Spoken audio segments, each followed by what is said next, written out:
We know better now, don't we? The devils don't come from hell beneath us, no.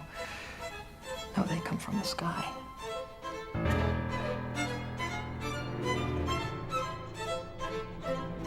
Those who have seen last year's Batman v Superman film may or may not have caught one of the famous lines of Jesse Eisenberg's Lex Luthor, describing his view of where mankind's enemy comes from.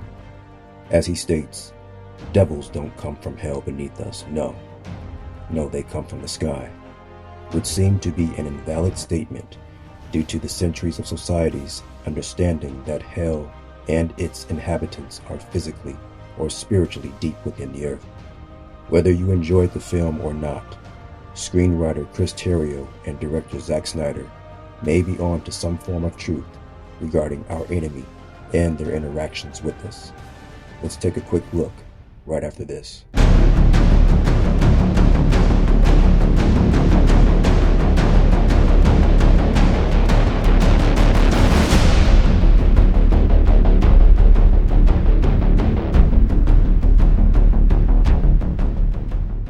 Warner Brothers have released new insight to their upcoming film, Justice League, a continuation of Batman v Superman, and we see that an individual by the name of Steppenwolf, Darkseid's general and uncle, will be the big bad for Darkseid's arrival. We see many shots of devils, also known as parademons, entering Earth's atmosphere, and even Steppenwolf himself arrive from above and not below. Biblical derivatives can be found all throughout Hollywood. Let's look at what Scripture states regarding devil's current and future domain. Ephesians chapter 6 verse 12 reads, "For we do not wrestle against flesh and blood, but against principalities, against powers, against the rulers of the darkness of this age, against spiritual hosts of wickedness in heavenly places." Principalities, powers, rulers of darkness are different ranks of angels who operate in order within our adversary's kingdom of darkness, who continually strike against us via the battle of the mind. They reside in the heavenly places. According to God's creation act in Genesis, He created 3 levels of the heavens, separated by the magnetized mirror-like glass firmament described in Job chapter 37 verse 18. The first of the heavenlies is the arch-vaporous skies. The second is the actual firmament, holding all the lights we observe above us. And the third is the realm of God, far above the farthest sides of the north. Our enemy, the old cherub, and his ranks have access to all levels, which all come from above and not beneath us.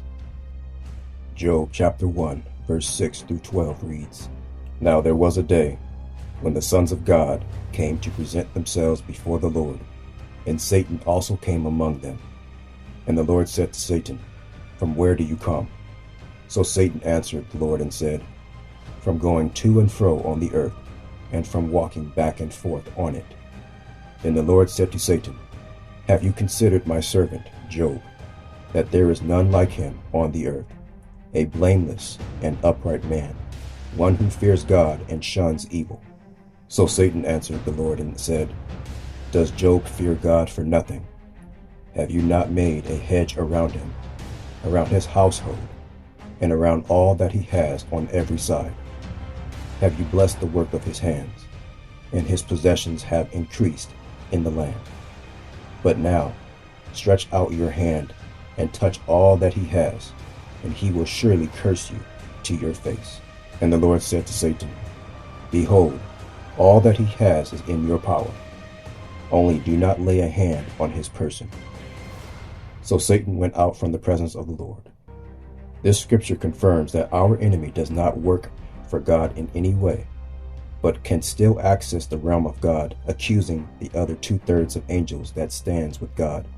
And this scripture also shows us that our enemy is always out to prove to God that his crowning achievement, mankind, will blaspheme God if pushed hard enough.